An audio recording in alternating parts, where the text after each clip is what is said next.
Adar, Abhinandan, Abhar. Namaskar and a very good afternoon to all the viewers. This is Arpita Srivastav Rai welcoming you all to this wonderful session based on the happiness curriculum on the topic measures of results and outcome. Team ANB is thankful for the overwhelming response from all the school's administrator, principals, and teachers of Middle East and Indian school for their strong support. We, the change makers, as you know, always strive for the excellence in our program and are yet present with our third session on happiness curriculum on the topic measures of results outcome presented by our resource person, Dr. Kasturi Nayak, life coach specialized in emotional intelligence and an educator, DS NMIDT. Viewers, I would like to inform you that the session is divided into two parts. The first session will cover on the introduction and rational discussions, while the third session will be covering the design and pedagogy of the structure. As you know, happiness is a choice. You can choose to be happy. There is going to be a stress in life, but it's your choice whether you feel, let it affect you or not. Happiness is a state of mind which comes with a positive attitude. And with that, once again, I welcome Dr. Kasturi Naik to be with us as a resource person for this wonderful session. Before I call upon, I would like to give a brief introduction about her. Allow me to give her introduction, please. Well, Dr. Kasturi Naik is the recipient of Best Emotional Intelligence Consultant 2020 by AIM Excellence Awards. She also was conferred with Icon Award 2019 by KDG Committee for her enriching work in the field of emotional intelligence, personality enhancement, trust management, and leadership development. She's also conferred with an award for outstanding teaching and research excellence from leading group of journals in the year 2019. Well, currently she's an associated as assistant professor with DS NMIDT in management department. Her credential includes PhD with stress management as broad area of research, MMS, B Pharma, DLL, international certified and licensed Heal Your Life workshop leader and a life coach, certified in positive psychology, resilience skills, certified in building your leadership skills by HE Paris, certified excellence life coach, certified image consultant, certified emotional intelligence practitioner, certified NLP practitioner, and certified degree Reiki practitioner too. His research capabilities are self-proven through the 30th plus research papers that she has published nationally and internationally, out of which she got the Best Paper Award in a couple of conferences as well. Dr. Kasturi Naik has also been ordered to play a role of discussant and session chair in national and international conferences and has also won Best Paper Track Presenter Award at ABRM International Conference 2015. Well, she has too much credentials to her career. Considering the dynamic involvement in personal and professional life of every individual, she immensely believes in a need to inculcate clarity, empathy, insight for success in endeavors. And she often visualizes problems as discussed opportunities, believes in changing the thinking towards challenges, which will transform those hardships into opportunities to learn. Well, if I would say she was fortunate enough to conduct a training programs in almost all the top corporates. Some of them I would like to name was the Taj, Novartis, Tata Consultancy, Lufthansa, SME Chambers of India, Somaya Institute, and so on. Well, a very short intro, so kindly bear with us because people are waiting for this session. So let me now invite Dr. Kasturi Naik on the panel. Welcome, Dr. Kasturi. Thank you, Pradeep sir and Arpita ji, for giving me this opportunity to connect with the educators, the principals of the, in our education domain. And let me begin by first initiating the slide share. Are my slides perfectly visible to everybody? Can I Yes, it get a is. yes? Yes, thank you. So the topic is happiness curriculum, measures and outcomes. And I thank Pradeep ji and Arpita ji for this wonderful topic, measures and outcomes of happiness, and to initiate, today we are going to talk about happiness. And that's that's in alignment with what we all every moment think about, we all are in the quest of happiness. Even when we are entering into any relationship, even when we are choosing a particular job profile, even when we are acting as an entrepreneur where we are developing a product or a service, every moment, like when I got that first call from Pradeep ji and Arpita ji regarding this particular session, that moment for me was also happiness. So we all are in the quest for happiness. And whatever we do, we breathe for happiness. So, so there was lots of experiment conducted by various researchers, to name a few, Dr. Sri Kumar Rao, Dr. Raj Raghunathan, and many more. And they asked people, what do you need to get in order to be happy? Okay. And the answers were wonderful. Many of them replied, I want to get that promotion. Some of them replied, I want that trophy husband, that trophy wife. Some of them replied that I want to secure the first rank, if we are teenagers, I want to excel in academics, I want to secure the first rank throughout in my academics. So that is how we connect happiness. So I need to get something so that I will be happy. So today I am going to just propose a different proposition, and whatever discussions we are going to have today, like I was even sharing this with Pradeep ji and Arpita ji, that these all discussions are not what is my mindset or what is my thought process. All the discussions which we are going to have today is coming from research. It is coming from the philosophers, from the spiritual gurus who have worked towards, developing this particular curriculum. So every sentence which we are going to state today is coming from lots of research. It is coming from different philosophers and researchers. Okay. So a proposition which is given by one of them is, suppose if you do not have to get anything to be happy, what if happiness is there hardwired in our DNA itself? What if happiness is a permanent part of us? And what if I say, I don't want happiness, but I am happiness? Just a proposition, okay? And that, now you all would say, then why are we discussing and why are we, talking about the measures and outcomes if we are happiness?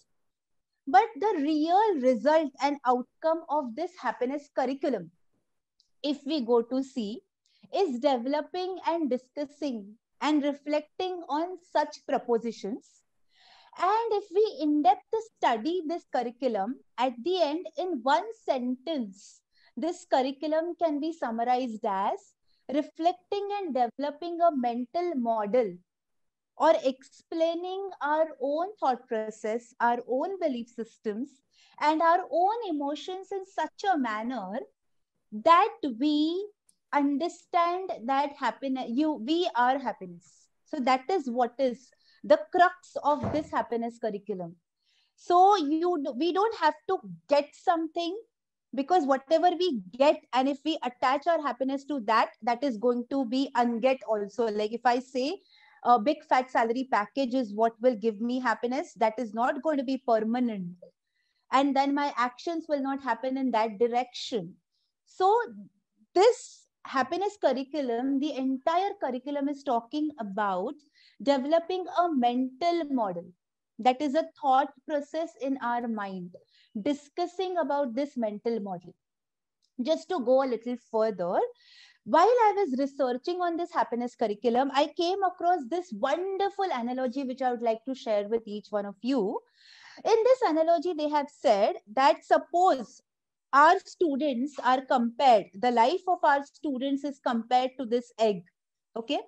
Now, if we see our parenting, or if we see the schooling system, or if we see even in the corporate, or even in the business environment, generally, suppose if we keep on applying pressures, or if we have a mental model that the challenges outside are applied on me, they are a pressure on me, they are a burden on me, what will happen? What will happen is we will end up entering into survival mode. We will end up into an emotion of anxiety, where our energy will be of static, of going in inertia and not taking actions, because the pressure is coming from outside. And when an egg is if the egg is broken from outside, the life inside that egg ends. I hope you all are with me. Can I get a yes in the chat box if you all are with me? Can we be active on the chat box? Can I get a yes in the chat box, please? If you all are with me and I'm making sense. Yes? Okay, thank you, Samiksha ji, for that thumbs up. Yes, you can use that emoticon, not an issue.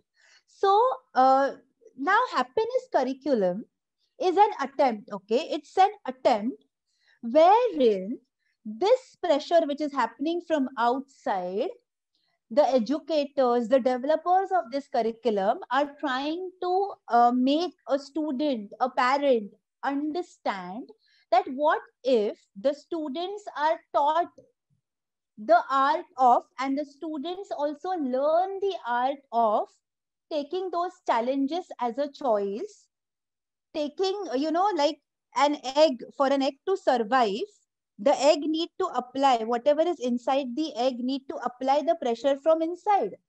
So what if students enjoy the process of saying yes to challenges?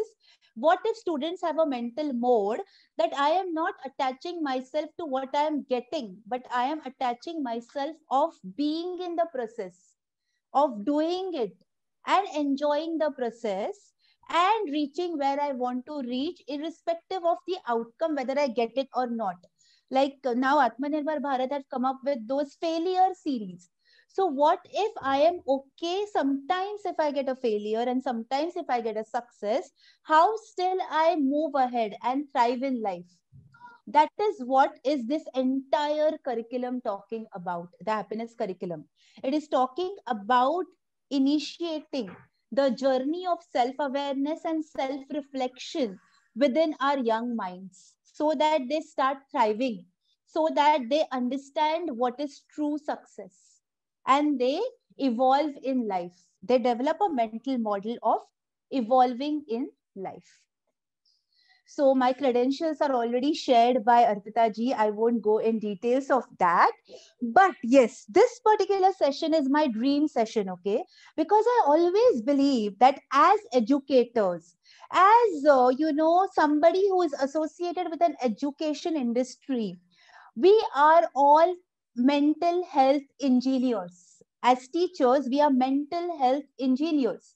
Why am I saying this is because our students do not have any role models at present. If you consider, the parents are genuinely busy with their jobs. Grandparents hardly stay with our students. So who is going to act as a role model and answer the questions arising in those young minds? Who is going to have that dialogue with those young minds? It is we educators. And so we are mental health engineers, and the happiness curriculum is so scientifically well designed, following the Bloom's taxonomy, starting from remembering what is happiness to creating happiness in the student's life, and then how can they be instrument for happiness of others. That is how the curriculum is designed. But for that, we need to first accept the role of being the mental health engineers. And in this curriculum, of course, there is a scope for training to be provided to teachers also. Okay, so that's the first intention when I'm discussing with you. And the second intention of this discussion is the outcome. Okay, the measures and outcome is totally based on this three-step process. First is self-identity, second is process, and the third is outcome. So like I started, instead of saying I want happiness, if I have a mental mode of I am happiness, and if I identify myself with happiness, whatever process I engage into, I will engage with such a high level of energy and alignment with the outcome that there will be majority of the chances that I will reach the outcome. And even if I don't reach the outcome in the first attempt, I will not give up. I will make more number of attempts to reach that. And that is what this curriculum is trying to build into the students. If you see the research done by Erikson, Higgins, and many researchers and philosophers, they are saying that this self-identity is the core construct in psychology. Okay, this self-identity can be consciously learned in the right environment by the students. Now, the young minds who are provided with the right environment and who develop a positive self-identity grow up and engage into the processes in such a manner that they act as an asset in our society. Please remember, these young minds can act as an asset in our society, and they will give answers and solutions to all the social evils like corruption, like bribery, like environmental problems, like terrorism to our society. But if the self-identity is not nurtured, if this self-identity suffers with lots of developmental crisis, and if they develop into an adults who have damaged self-identity, then the outcomes will be these adults will act as a liability for our society. So that is the second intention. Hope these intentions are clear. Can I get a thumbs up? If you could on your cameras, it would genuinely mean a lot to me. Thanks, Pradeep ji and Arpita ji, for keeping your cameras on. So can I get a thumbs up that this particular premise is very clear and I can go ahead then? Excellent. Thank you, Samiksha ji, for being active. Yes. So now the agenda. So we are going to go through understanding how this curriculum idea initiated. Then we are going to understand the rationale, why this particular curriculum, the framework, the objectives, a glimpse of syllabus, results and outcomes in the tabular format, how the evaluation is done, the impact, the reception, how it was received by not only in Delhi, but in other parts also, and the response, like the government has responded to the COVID-19 situation also, and this curriculum has reached to more than 8 lakh students even in the pandemic situation, and that's commendable. So that we are going to see. And then the references, like I told you, whatever I'm sharing, I'm not sharing from my thought process alone. What I've done is I've taken the researches done by different researchers, philosophers, and I'm just simplified the language so that it can reach to you. Okay. So with this, I, Dr. Kasturi Naik, initiate this particular topic of happiness curriculum. What to introduce this curriculum? Happiness curriculum is an educational program. It is meant for the students who are studying in the schools run by the government of Delhi. It was initiated on 2nd of July 2018 for students from nursery to class 8. Okay. This curriculum is developed in progression from students from nursery to class 8. The idea was initiated by Deputy Chief Minister of Delhi, Manish Sisodia ji, in 2017. And the premise is, once we have a deeper understanding of ourselves, and once we understand what truly happiness means, then we will be able to give solutions to whatever problems we see, like terrorism, corruption, hatred, discrimination, and environmental apathy. We'll act as a solution provider for that. Okay. The team who developed this happiness curriculum was led by Manish Sisodia ji. It comprised of 40 professionals, including teachers, education consultants, senior officials from the Directorate of Education, Government of Delhi. Many people from NGOs also came together. So this is hard efforts of so many people coming together. This was launched in the presence of 14th Dalai Lama and Chief Minister of Delhi, Arvind Kejriwal.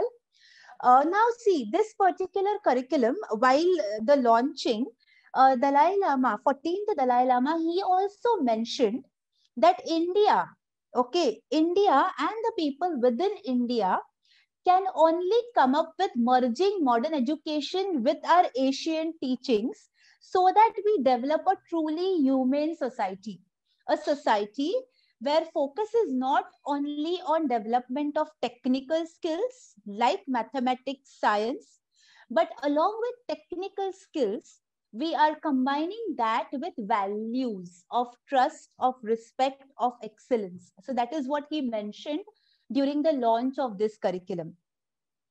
So moving ahead, why this curriculum came into practice, I request anyone having any doubt, please you can unmute and ask me, or as Arpita ji mentioned, we are going to stop once the design and pedagogy is over. You can ask your doubts and then we'll go ahead. Is that perfect with everyone? Is that perfect? I think, yeah, Kasturi, once we finish it up, then we're going to be asking questions. Yeah, or else it should not feel like a monologue. So I'm totally connected, right, Arpita ji, with everybody? Yes. Thank you. Let's go ahead. So why this curriculum, okay? So first and foremost, today the school education is, focusing too much on making students college ready.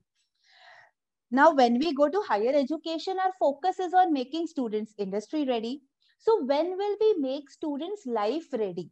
Because the life challenges are different sometimes. So in order to make students life ready and also to make students understand the human values, this particular curriculum was initiated. Okay. Moving ahead, the greatest challenges which we are facing as a society today, only the government machineries, judicial system, defense machineries, police administration will not be enough, considering the kind of population which we have. Children are entering into the education system at the age of 2.5 years, and they spend more than 20 to 25 years in this education system. So we as educators are responsible and accountable of not only building doctors, engineers, managers, but we are responsible for building responsible parents, politicians, global leaders who know what are the universal human values, who know what truly it means being a human being. And happiness curriculum is a first step towards it. Okay, to make students understand the right combination of the skills which are technical along with the values. Okay. Now, the challenges in the school system, according to research, is not only poor learning standards and academic results, but there are other challenges like every 1 hour, student commits a suicide in India, with about 28 such suicides reported every day, according to a data which is compiled by NCRB. So this data is showing, you can see the figures on the slide. 10,159 students died by suicide in 2018.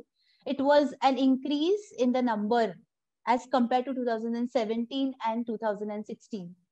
In addition to this, students are also facing many stressors because they're coming from different socio-economic backgrounds, psychological safety at their own homes, psychological safety in the institution, that is the school or the colleges, vulnerabilities to the physical and mental health, body shaming, lower levels of, self-esteem or inner sense of adequacy. And who is responsible for making students consciously learn this all, aspects and reduce the stressors? Of course, we educators, we have to come forward and take this particular role. Also, if you see India, India is ranking 139th spot on the UN World Happiness Report 2021. This is the latest one, okay, among 149 countries. And this is not a good state. Because in India, we talk about joint family systems. We talk about people being together. We talk about nurturing, caring, and feminine attributes. So this issue has to be taken care of. Then, if we are right, if you are ranking 139, it's not good. We have to do something about it.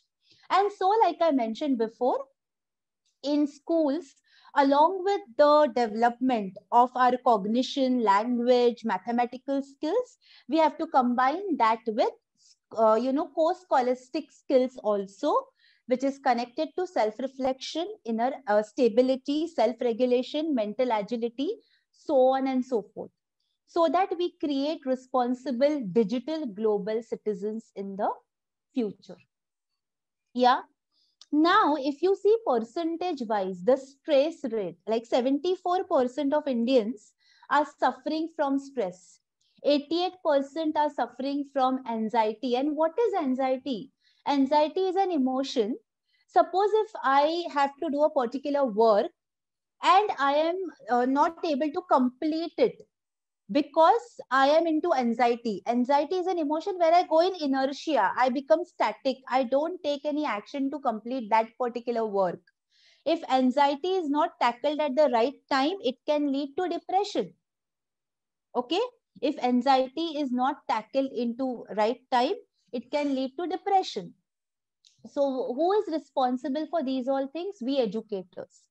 Now, a simple question to us before we move ahead with the further framework of this curriculum. There are two options. One is where we are focusing only on skills, and the other option is where we are focusing on value-based skills. So suppose if we focus only on skills and we do not talk about the values of trust, respect, excellence, happiness, we will keep on inculcating skills, but there will be wrong values of inferiority, ego, anger, jealousy. Now, suppose if wrong values are there, misuse of skills will happen. But if we support skills with right value systems of being in harmony with family, with society, with the environment, right use of skills will happen. Now, with the right use of skills, more and more such skills and more right values combined, faster and more pervasive right use of skills will happen. But if only skill development is there, if you see on the on the right side, more and more faster destruction of the society, of the family, of the environment, and that is what we are facing right now, will happen. Environmental concerns will increase, societal evils will increase, suicide rates, rape cases, and water pollution, air pollution, so many things will keep on increasing. Now, the question asked in happiness curriculum to the students for self-reflection is, where are we heading and what needs to be done? And discussions of such questions happen in the form of proposals and dialogues. Okay. So just to give in one page a summary of why this particular curriculum. Human education inculcates a sanskar, inculcates, a environment for learning the value system supported by the technical skills, which develops our thoughts, our behavior, our pattern of work and realization. Every time we face a challenge, our realization of how are we going to take the decisions. Are we going to take decision as a machine, or are we going to take a decision as a human being? That will dictate the harmony within the individual, the family, the society, and the nature, because we need to coexist. And that's the base of happiness curriculum.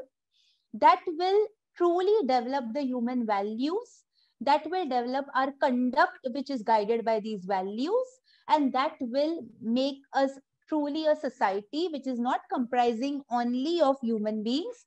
Along with human beings, the environment, the mother nature, the animals, everybody coexisting together. So that is the guideline, methodology, and content in happiness curriculum. Okay. Now, the framework of this curriculum is based on philosophies and teachings of Mahatma Gandhi, Ravindranath Ji Tagore, Jiddu Krishnamurti, and primarily it is based on the happiness triad. Okay, now this happiness triad is talking about three ways to define happiness: momentary happiness, long-term happiness, and sustainable happiness. If I talk about momentary happiness, gaining happiness via our senses: visual, auditory, kinesthetic, olfactory, gustatory. Gaining happiness via our senses, according to this triad, is going to be a momentary, a very short term happiness. So students are taught this, ki what kind of happiness do you want to define your life as? If we define our life as only gaining happiness through senses, that is only eating, sleeping, and enjoying the luxuries of life, it is going to be short term. Second way the happiness triad is defining the happiness is long-term happiness. Happiness with a feeling, with a sense of connection with the family. Like now when I'm sitting here, I have a sense of connection with each one of you. I'm concerned about you. I feel responsible and accountable when I'm sharing these teachings with you. That sense of connection, which is a long-term happiness. It stays, like even if now our session is going to get over within another maybe, oh, so now it's half an hour. So within another half an hour, this happiness is going to stay with me maybe for another 1 month. That's a long-term happiness, a sense of connection. Again, via different stories, different activities, different exercises, students are exposed to this long-term happiness. And last is sustainable happiness, which according to the triad, we get from learning. We get from, self-awareness. We get from knowing more and more about different concepts. And that is sustainable, that is long term. And then students are asked, how would they experience and how would they like the happiness to be in their life? In this pandemic also, the people who are sticking to this last definition of happiness, sustainable happiness, they are the most happy people, and they are able to survive in this pandemic and learn in this pandemic and move ahead. Okay. Now, other philosophy, like I said, is coexistential philosophy or thought. Happiness cannot be only individualistic. Thought, this particular thought by Madhyastha Darshan is focusing on new darshan of happiness, where happiness is a profound existence of individual with community, with family, and with nature. So the entire framework is built on these learnings and teachings. And in the classroom, two important questions are discussed. The answers and the outcome to this will happen in the second part as we go ahead. Two important questions which are discussed by the teachers for self-reflection in the classroom is, what makes me happy and how can I be an instrument for other people's happiness? So via different activities, these two important questions are taken into consideration. Yeah. And why is this framework built? This framework is built to satisfy following objectives. Okay. The objective of this happiness curriculum is sevenfold. First is so that students starts understanding consciously and learn understanding consciously the art of self-awareness. And this self-awareness is beyond understanding what do I like to eat? Am I a vegetarian or a non-vegetarian, or am I an early riser or early sleeper? No, this self-awareness is beyond that. It is, what are my emotions? What are my belief systems? What are my thought processes? And how are they dictating and governing my life? Second is regulation. Okay, so once I understand my emotions, I move ahead and regulate it, so that these emotions will enable me to elevate my life, will enable me to act as an asset wherever I am. These emotions will enable me to have a proper mind-body action connection. Then the objective is developing mental agility.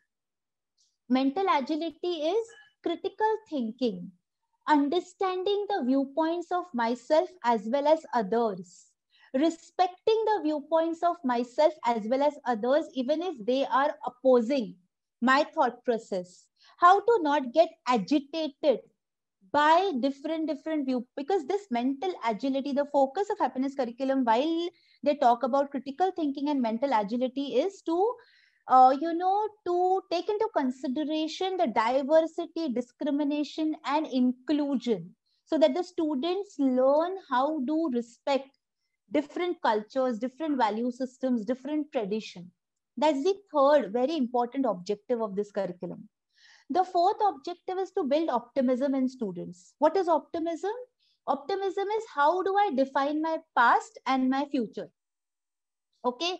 In my past, if there is a failure, how do I define it? Do I define it actually as a failure and a permanent part of my life?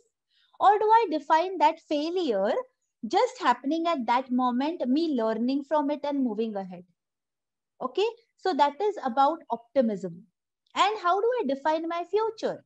In my future, I have two things I can do. One is I can think about all the things going wrong, or I can think about all the things going right, being alert, taking actions, and moving ahead. So how do I do it? That discussions happen as an objective.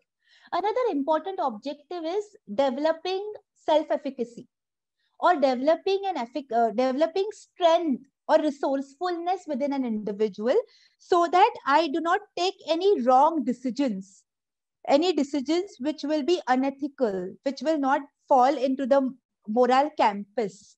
That is, and I will self-regulate and govern myself, so that I can make the role of the judiciary system or the police administration easier. Another is developing sense of connection. Okay, I as an individual feel responsible and accountable for humanity, for nature. And the last is developing positive institutions. So once I'm able to take care of myself, can I go ahead and can I be a part of developing a culture which is psychologically safe for other people? And such kind of positive institution will promote creativity and innovation. So these are the objectives of this curriculum, and results and outcomes are totally aligned with these objectives. As we move ahead, we are going to see that. Okay. So now any doubts in between? Can I move ahead with the syllabus? Am I on track and am I perfectly audible and connected to everyone? Yes, thank you, sir. Let's move ahead. Now, this syllabus is designed like under the guidance of Manish Sisodia ji with a team of 200 mentors, okay? And this syllabus is very scientifically designed. Huh? Every aspect is designed in such a manner that it is meeting the Bloom's taxonomy. It is meeting the UNESCO's requirements. We'll go ahead as we see the results and outcomes. The entire curriculum is totally activity based.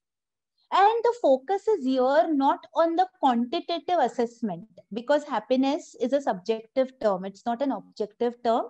So the focus is not on the formal, assessment. The focus is more on qualitative assessment of the students. So no grading is given to students. The students' progress is checked and reflected when they perform better in sports, when they perform better as a part of their family, when they perform better as a part of the team, wherever they are in their school. So that is the way the grading and the outcome is seen of this syllabus. Okay. The modules are in progression. Every module, like if you see in nursery, only one unit is covered. The modules are selected in such a manner, taking into consideration the developmental age of the student, taking into consideration at that particular age how much the students will be able to engage into the dialogues and the proposals. And the activities are also designed in that manner only, so that the retention level, the attention span, the learning ability, everything is absolutely taken care when these modules are designed. Okay. Now, in general, like I told you, there are 3 modules, but only one unit is there for nursery. For class 1 to class 8, all the 3 modules are covered, but in progression. The difficulty level is depending on the the attention span and the developmental age. Okay. The first module is totally focusing on exploring. It is totally focusing on learning and awareness. There are different mindfulness exercises, reflective stories. There are different, growth sheets which are given to students. And here, the students are exposed to what is emotion. The students are told what is belief systems. Students are told what are thoughts. Okay. So somewhere teacher is trying to make student remember and understand as per the Bloom's taxonomy. Just remember and understand what is self, what is goal, what is happiness. That is what is covered in first level. Second level is where the experience happens, because at second level students become ready for experiencing, for engaging in communication. They have that mental agility to have, put forward their viewpoints. So your feelings, being a part of family, being a part of community is discussed, and activities are aligned in that manner. And in the third level, active participation is sought from the students. So here, at the third level, different role plays, presentations, being a part of NGO, community services is what, aligned, so that this module will be better experienced by the students. So this module is focusing on evaluation and creation by the students. Okay. So that is how the syllabus is designed. Yeah. Now, if we see the design and the pedagogy of this particular happiness curriculum, it is aligned with National Curriculum Framework 2005. The lacunae which the education system or the current education could not fill, happiness curriculum is scientifically devised to fill that particular gap or lacunae. The focus, like I told you, if you see our academic system is where there is discipline, code of conduct, completion of syllabus. Here, the focus is child-centered pedagogy, where lots of child voice, experiences, and active participation is given importance. So it is more child-centered. Okay. Teacher is just acting as a facilitator and a co-explorer. But please remember, in nursery, the teacher is acting more as a teacher, because nursery students do not have that kind of mental agility to enter into self-reflective discussions. So for them, more of stories are told, more of what is emotion, thoughts, beliefs are told. But from class 3 onwards, teachers act as facilitators. Teachers act as co-explorers. And many of the teachers, have also written that they learned a lot of different perspectives even from students. So here, teachers put questions to students for self-exploration, self-investigation, and students are able to discover answers within themselves. Like a very wonderful discussion which I was listening on YouTube was on love. So teachers will ask students what is love according to them, and they will give different options. Is love only the physical lust? Is love only the sexual attraction? Or can we say that love is being responsible and accountable for each other? So such kind of questions. What is respect? Is respect only judging the person? What will happen if I respect you and over-evaluate you? Will that lead to ego? What will happen if I under-evaluate you? Will that lead to depression? So such kind of discussions, where students will also start thinking, experiencing, experimenting, and come and share with teachers. So such kind of self-exploration happens. And it is always, the delivery is always in a proposal mode.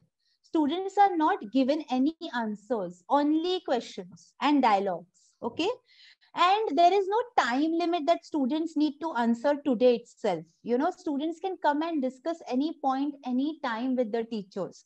Like I have heard even Manish Sisodia ji saying that though there are 20 stories in that particular manual of happiness curriculum, a teacher can take just 2 stories and do it in the entire curriculum. Not an issue. but it need to be proposal. But it need to be where students are not proven right or wrong. Just students are allowed to verify whatever is given in the syllabus by their own self. Okay. So as an educator, what are we expected to enter into? Placing the proposal to the students for self-verification, giving them time to explore, giving them opportunity to seek clarifications, to come to us, and for this, we need to be very neutral. We need to allow that environment, okay, where students feel psychologically safe to come and discuss whatever they want to discuss, to seek clarifications, to ask questions. Answering questions, providing clarifications, referring to the basic underlying harmony, avoiding comparisons between the students. As a teacher, we have to follow that. Avoiding jumping to ready-made solutions and not being in hurry to complete the content, because that liberty is being given in this curriculum. The focus is not on content completion. The focus is on developing of that student as an holistic human being. Okay, a human being with the heart and mind intact. So these are the different methodologies and activities, okay? Like indoor games are there, active inquiry is there, storytelling, group discussions, presentations, role plays. So for nursery students, indoor games act as a good way of teaching pedagogy. Stories act as a good way. As students grow up, in their classes and the grades, till grade 8, role plays can work, presentations can work, community engagements can work. So in progression, the teachers will take the decisions regarding the design and the pedagogy. Okay. So Pradeep ji and Arpita ji, do we need to stop and take questions, or can I continue? Better if we take some questions on that. Sure, sir. If someone is having some of the queries on that. Surely. Or else we can proceed and later on we can take. We can take the someone questions. Is having any questions, please. Participants, you can surely ask us if you have any questions, or should I continue? You can give me a green signal. Yeah, something needs to speak on that. Yeah. No, it's yes, already well explained, sir. No questions to be asked. Everything is very clear. Okay. Thank you, Samiksha ji. So anyone, can I proceed? Anyone else is having any queries up to now? Okay, so we can move on. Thank you, Pradeep ji and Arpita ji. Let's move on. Yeah. Now the weekly design, okay, of the curriculum. Like I told, for nursery and KG, their attention span and their developmental age is not that, great to take lectures daily. So for them, Monday and Thursday, the lectures are divided with these methodologies, okay, mindfulness activities and exercises at a very basic level. Here, the focus is on introducing them to emotions, beliefs, thoughts. That's it. Okay, that is what is introduced to them. Then in class 1 and 2, and in class 3 to 8, lectures happen daily on the happiness curriculum. The sessions happen daily. The tenure of the session is generally 60 minutes. Sometimes it can go beyond 60 minutes if there are discussions and students are allowed to freely discuss. So the methodologies, like we can see, different methodologies are followed. Here in class 1 and 2, stories with reflective questions are introduced. Why? Because in class 1 and 2, the students can enter into discussions, thought processes, and proposal sharing. From class 3 to 8 onwards, again daily the discussions happen, the sessions happen. Here the scope is given for creation, for self-reflection, for even thought-provoking stories on integrity, on ethics are shared with the students. If you go through the entire curriculum, beautiful stories are shared with the students, and at the end the moral is not given by the teachers, but students come up with their learnings, and that is how the curriculum is taken ahead. Now the main part, the result and outcome, is divided into this tabular format. At nursery level, only nursery and KG, only one unit is discussed throughout, okay? And that is exploring happiness through learning and awareness. That is the only focus. And the activity we already saw, mindfulness, and some small exercises are done with the students. because the students' attention span is also limited, and they learn more through the tapping of their senses. So here the emotions, the feelings, the thoughts are introduced to the students. The focus is even if they remember and understand what is an emotion. So a teacher will tell a student emotion is energy in motion. What are thoughts? The way you think in your own mind, that is what is thought. And if the students are able to remember and understand, that is more than enough, and recall afterwards. Okay. Then in 1 and 2 class, the next part is taken care of, that is experiencing happiness and actively participating in the society and acting as an instrument of happiness in family society. So that is what is taken care of. So the focus here is beyond remembering and understanding, and it goes to applying. So here the student starts using the concepts learned in happiness in their day-to-day life, and they come and discuss that with the teachers.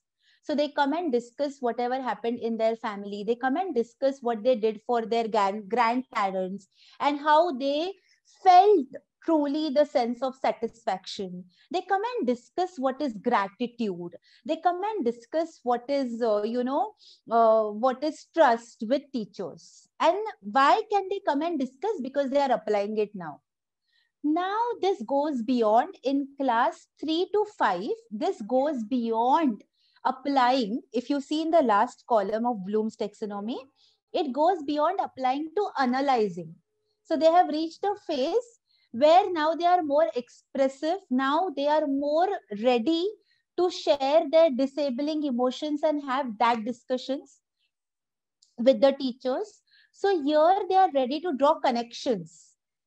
Here they are ready to understand their role, and not only how they felt, but they are ready to read the expressions and energy of other people and how other made them feel and how they made other feel. So that is analyzing. They go beyond only remembering, understanding, and applying to analyzing. So here more discussions can happen with the teachers. And one of the discussion which one of the teachers shared with me was in connection of competition versus excellence. So like such discussions. So do I promote competition in my life, or do I promote excellence, collaboration? And again, there is nothing right and wrong. So what is healthy competition? What is unhealthy competition? Analyzing that, understanding that, sharing that with teachers. And what is biasness? What is, partiality? What is favoritism? Such discussions start happening in class 3 to 5. And then that impact on happiness, that impact on their studies. So that is what is happening here. And now as they move ahead from 5 to 8, here they are ready to evaluate and create. Okay. So in some of the schools, these class 6 to 8 students are ready to evaluate and create happiness for nursery students. So they can be teamed up.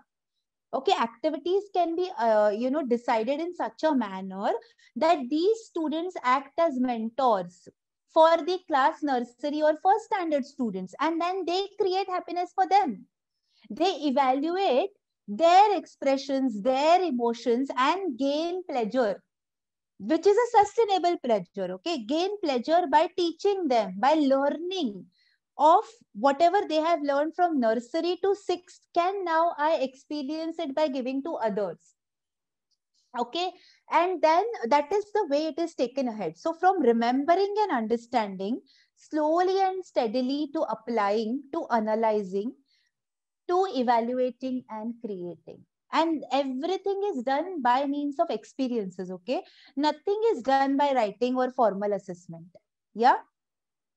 So that is how the learning and outcome is taken care of. Now, another way by which we can connect this learning and outcome is the happiness curriculum. Like I told, it is very scientifically designed. Though we are, discussing this in 60 minutes, there is lots of hard work which has gone into the curriculum design. Okay, this is also meeting the 4 pillars of learning given by UNESCO. It is meeting the 4 pillars, starting with learning to know, That is the first pillar. In learning to know, you know, there is an unconscious incompetency in the students of nursery. Students of nursery are not aware what is emotion, what is thought. So that is an unconscious incompetency. For example, how do you drive a car? So if I don't know how to drive a car, it's an unconscious incompetency. I don't know the importance of driving a car, okay? Or I don't know the benefits of driving the car. So that's an unconscious. So learning to know. So different cognitive teaching pedagogy and tools are used, like we saw mindfulness exercises or activities, like being conscious of your breathing. It's not an unconscious thing. You can be conscious of your breathing. You can control your breathing, or you can define happiness. You can define love. You can define trust. This is an unconscious incompetency. Students don't know it can be defined. So they are unaware and they lack proficiency. So that's the first level. The second level that is taken care as the students move up the ladder is conscious incompetency to conscious competency. Like I take an example of driving a car. So I didn't knew that car exists. But now I know the car exists, but I do not know how to drive the car. Likewise, students didn't knew that emotions, thoughts are there and they can control it. But now they know that they are there and we can control it. We can manage it. So there is a conscious incompetency that I know it exists, but I don't know how to manage it. That is taken to conscious competency. That is the awareness that, wow, I can manage my anger. Awareness that, wow, I can manage my jealousy. Awareness is put into the students by learning to do, by letting them know they are not machines. Anybody cannot come and trigger their happiness or trigger their anger or trigger their jealousy. So that is the second result and outcome, which is very wonderful, because if our students learn the art of being in the state of calmness, peace, and achieving things, they can be an excellent contributory asset to our global economy and society. Do you agree, Pradeep ji, Arpita ji, and Samiksha ji, and all others? Do you agree? Can I just get an agree? Yes, yes, Do you agree? absolutely. Absolutely. Absolutely. Yes.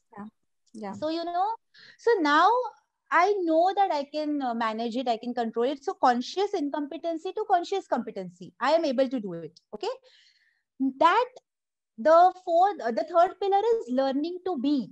Now here is where we reach the level of emotional equanimity, like Mother Teresa, like Mahatma Gandhi ji, like Nelson Mandela, where they have put into such an effort that they are unconsciously competent in managing the emotions. They are always productive, always performance oriented.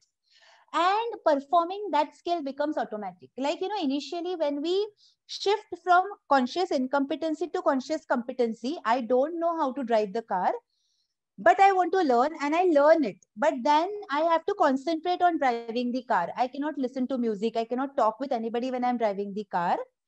To a level comes where I have unconscious competency. That is, I can drive the car even when I'm listening to music or talking with somebody. So that is emotional equanimity. And they can then act as an asset for self-analytical and social skills, where they will be reaching the fullest potential as a citizen of the country. And now they are ready to go to the fourth level, that is larger scale purpose. That is learning to live together in harmony with their family, with their society, with their organization, with the country, and with the entire globe, with the nature. Okay, that is the last part where they truly understand the meaning of diversity and inclusion, and nothing triggers them then they understand what is intercultural learning. They understand the the democratic principles, what is true participation, the importance of peace and productivity. They truly understand what is prosperity. So these are the four pillars. Okay, moving from unconscious incompetency to unconscious competency. Okay, based on these pillars, the final learning outcomes is the student becomes more mindful, and attentive. Students learn the art of critical thinking and reflection. They develop a positive inner sense of adequacy, which is very essential. Okay, if you do not have the positive and confident personality and inner sense of adequacy as a student, like I said, the identity in my intention, what happens is I will not be able to learn different competencies. I will not be able to engage into interactions, and then I will not meet my goals in life, and I will end up becoming unsuccessful. So this learning outcome of happiness curriculum is not only as an emotion of happiness, it is also for developing a positive inner sense of adequacy, that I am capable of learning, I am capable of being successful, I am capable of achieving my dreams. Okay. And this, the last learning outcome is developing social and emotional skills. Yeah. Now, the evaluation of the students happen at 3 levels. First level evaluation is where daily, at the time of happiness class, the teacher will interact with the students, have discussions, and a record is maintained that is converted into a weekly record. Then the monthly discussions happen, like at the end of every week on Saturday, the teachers do assess qualitatively the growth of the students, and weekly records are converted into monthly records. And at level 3, there is semester end records, okay, which are maintained. Again, these all are qualitative assessment, and the reflection of these assessments are seen in the students' grades. They are seen in the students' extracurricular performances. They are seen by the parents coming and telling teachers, as we see the reflections, parents coming and telling teachers that my child is now more happy, my child is now more engaging into helping me, my child is now taking care of our family. So that is the reflection of this evaluation. Okay. Now, for the students to be taught by the teachers, the happiness curriculum team has taken care of training design for teachers also, which is happening at 4 levels. The orientation of teachers happen for for this orientation, happiness coordinators are nominated. Training of these coordinators happen, and then these coordinators are responsible for large scale, intensive, recurrent, continuous training of the teachers in the other schools. Okay. So like I told you, recurrent training is very, very essential of the teachers also, because then because it's a big responsibility and accountability as a teacher to hold the happiness curriculum class. Different energies of students coming from different economic backgrounds, different thought processes, different questions. It can trigger teachers' emotions also. Okay. So training the teachers properly is essential, because the teacher need to be in harmony. Teachers need to understand what is trust, what is respect, what is affection, what is care, what is guidance, what is excellence, what is glory, what is gratitude, and what is love. Once teachers understand these 9 values, teachers are ready to facilitate happiness curriculum. Yeah. Unless and until teachers have cleared their own emotions, handling the class of happiness curriculum would not be possible. So teachers training is given utmost important and has to be given utmost important for this curriculum and the learning outcome to be successful. The impact, like I told you, as of April 2020, 16 lakh students in 1,000 schools run by the government of Delhi are being engaged in the program. Many teachers and parents have reported that they could see the shift in the academics, grades, and overall behavior. The parents also told that the students are more helping. The occasional angry outburst of students have reduced. Even in my institute, wherever I am teaching, I do inculcate some of these learnings there. And I could see the students who learn and who reciprocate were better able to handle themselves during the pandemic also. Okay. For the academic year 2020-2021, the government is now planning to come with formal impact assessment. So they are planning to design a tool. So let's see what future holds. During COVID-19, when the schools were announced to be closed, you know, the happiness classes did happen online, and they reached more than 8 lakh students and their families. Okay, and parents were also given sessions on how to make students undergo these happiness classes. Yeah. So if I have to conclude, you know, there is a research done by Confrere Haig Group, and this research states that every leader, and we educators are the leaders in our classrooms, online or offline. So every leader have an impact on their followers. Our students are our followers, and that impact is 70 to 50%. So, you know, which classroom would you like to be a part of, the left or right? Can I ask this question? Can somebody unmute and let me know which classroom would you like to be a part of? Always Left at or left. right? Left Always side. left, right? And that is what is the base, the processing. We are hardwired with I started with this. We are hardwired for happiness. Our DNA has happiness. And let us shift the dialogue first within ourselves by saying, I don't want happiness. I am happiness. So if that is the dialogue, a happy teacher would actually create a climate of an happy student where learning will happen and the education will happen in true sense, and develop a global parent, a global leader, a global politician who is a asset to the society and not a liability. Because if there is an anxious teacher, that will lead to an anxious classroom, that will lead to a failure. Yeah. And you know, our students are going to be the future global leaders. So, of course, we would like to be a part of a corporate which is towards the left. Because in the corporate also, if you see right now, in the corporate also, 98% of the people suffer from workplace incivility, rudeness. So the students which we are going to create, who are going to be the happy students, they will create a happy corporate by being a happy global leader in the corporate, where exchange of knowledge will happen, where the leader will elevate their followers, and where in true sense Shubhalabh. In India we say Shubhalabh, right? Peace. We need peace also, and we need financial wealth also, and that is Shubhalabh. Peace, the wealth which is coming need to be peaceful wealth. So that will truly result. But if there is an anxious as an adult, it will lead to an incivil corporate, failures will happen. So with this, these are the references, and I once again thank the entire, all the participants who are a part of this particular session today. I thank Pradeep ji for the trust in me, Arpita ji for always being there, that shining diva in my life. Gayatri ji, thanks for your presence. I just now saw that you are here.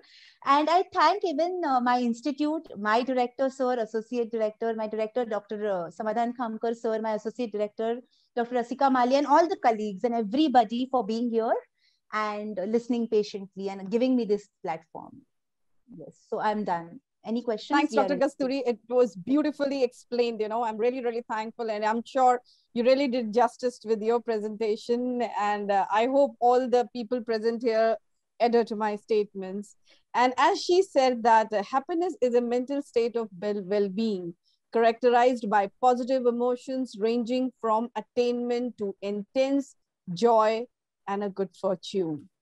And that's how I would like to say that we, the change makers of the Atmanirbhar Bharat, aim for our future generation with the zeal to learn and contribute to society and human mankind. Our motto explains our commitment and intention towards the students in this endeavor of teaching and learning with the fundamental academic skills in theory and practice for the advancement of a modern way of living. And with that, before we start our second session, I would like to invite Mr. Pradeep Singh, the convener of the Atmanirbhar Bharat, to give a brief overview of our intentions of the past happy curriculum. Yeah. So Thank here you. invite. Thank you, Arpita ji. We have concluded our both the sessions in one go. Need not to go for second session because She has covered complete presentation of hers. It was wonderful to actually listen our today's guest, Dr. Kasturi, who is already have a benevolence on the subject matter with various foundations and various organizations he is catering to. Secondly, if any of the questions are there, please feel free to actually ask on that. Then I can conclude on our today's session. If someone is having any of the questions, please let us know so that we can discuss here. Anyone? Good morning, sir. Yeah, yes, please, ma'am. Sir, I would like to ask this happiness curriculum is only in the state government of Delhi, or it is in the also included in CBSE or not? See, the present happiness curriculum is a part of only Delhi government and city of Delhi. Okay.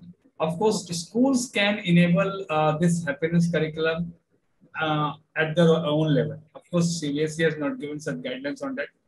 SCERT has given the guideline on same. So based on SCERT guideline, you can actually enable your school for happiness curriculum. But yes, Sir, yes, please. Actually, I am also as a NCERT counselor. So in my school, I want to take some guidance and counseling session also. So I am actually PGT physics from Kendriya Vidyalaya or Vadodara. I am speaking. Now I also like to include this all activity in my own class also. So is there any website or the worksheet from where I can got all this so that I can implement in our school? Kasturi, your takeaway on this, or should I answer this? Yes, yes. So if you Google happiness curriculum, Okay. the entire manual is available, ma'am, and lots of activities, and there are many YouTube videos also. So lots Okay. of activities and worksheets are there to refer. So from from 6th onward to 12th, I can conduct. Yeah, yes. Okay. And you will get a great response from students because I am conducting it and my students are in the age group of 23 to 25. So if they are changing, the students of 6 to 12 will surely change, ma'am. Yes, And you because will get the response. I also done my NCERT guidance and counseling from RI Bhopal last year, and I am in part of Mano Darpan also. So I would like to introduce this in my own class also. I am doing, but I want one special period from. I am asking from my principal also to give me the period so that I can include it in my all the classes, so that counseling as well as guidance, including happiness, all will be merged in it. Sangeeta, there was one notification in the year 2018-19 from SCERT to all the schools regarding the initiation of happiness curriculum in Delhi government. And on that notification, they have actually notified schools also on their personal level they can start. So you can check on that particular notification because CBSE has not given this notification. They had not come out with the guidelines, although they are planning for this in the way of National Education NEP framework. Same framework is there, but they are not naming it as an happiness curriculum. But still, schools can very well enable these sessions on their personal levels. That notification is there on that happiness curriculum initiation of that curriculum. So can you provide me, mail me? That will. You just write it, your request mail on NBWS, then we will let you. Okay, in the same mail from where I got the link. Yeah, on the same mail, then you will get it. Any other queries on that? So, okay. So it was wonderful to actually hear you. Better to conclude your sessions if I go with this 60 minutes or so discussion on happiness curriculum. This was the third session on happiness curriculum. We had covered 2 of the sessions with Middle East schools and our Indian schools. There was around 750 teachers and administrators, those who actually come for. And today we have actually concluded only for those people, those who are really interested and come and learn on this result and outcome for happiness curriculum. That is why we are having less people around on our this platform. But of course, less has a bigger impact, I must say. Secondly, if I go with today's this session, there was some guidelines on how the happiness curriculum has been initiated. That is the idea of life skill, the life learning. Whenever we go for a life learning, we some way or the other fails, because in our schools we are not at all teaching the life learning skills. We are always running behind the learning skills on mathematics, learning skills on physics, learning skills on geography. That is how the schools are. But Manish Susudar has taken a very great initiative with this happiness curriculum, where we are trying to find out the life skill in kind of happiness. In this presentation itself, when Kasturi was presenting, if I conclude, this can be actually concluded in only three of the subsets or sets of those. Firstly, whenever we talk about the happiness curriculum, teacher needs to find out how they are actually being happy, how they feel, how the students feel happy when either of the age, whether they are of nursery schools or they are in 12th standard, how they become actually happy. We need to find out that, firstly. Secondly, what makes them among themselves to be happy. That is what the society learning is. When if we are not able to locate that how these my students are happy in a society, then we are able to actually really give that learning outcome for those things, and then becomes a competitive to excellence. Adding to this competitive excellence, they create an ecosystem where they are actually making other juniors to learn on that. So, in a nutshell, there is a chain, there is an ecosystem among the student itself that they can create this particular happiness. Thank you, Dr. Kasturi, for a great presentation on this. And moving on to our Arpita ji, she needs to conclude the session as a ritual says. And thanks for being with us. And thank you to all listeners, those who are here and those who will be listening by our that recorded video on the social media. Thank you. Thanks, Pradeep ji. And I must say that the beautiful takeaways of today's session, if we hear or we summarize, is regarding our resource person, according to my experience, I would say that the beauty of the happy curriculum is that it does not put a pressure on the students, you know, what our earlier curriculum puts in. It actually navigates the students to have their own space in their creativity. That's what is happy curriculum is all about. And with that, I would extend my hearty word of thanks to our resource person, Dr. Kasturi Nayak, and to all the eminent personalities present on this session. And hope all have loved it and we made a difference to and did justice to this session. And thanks a lot once again. Thank you to all. Thank you. Thank you.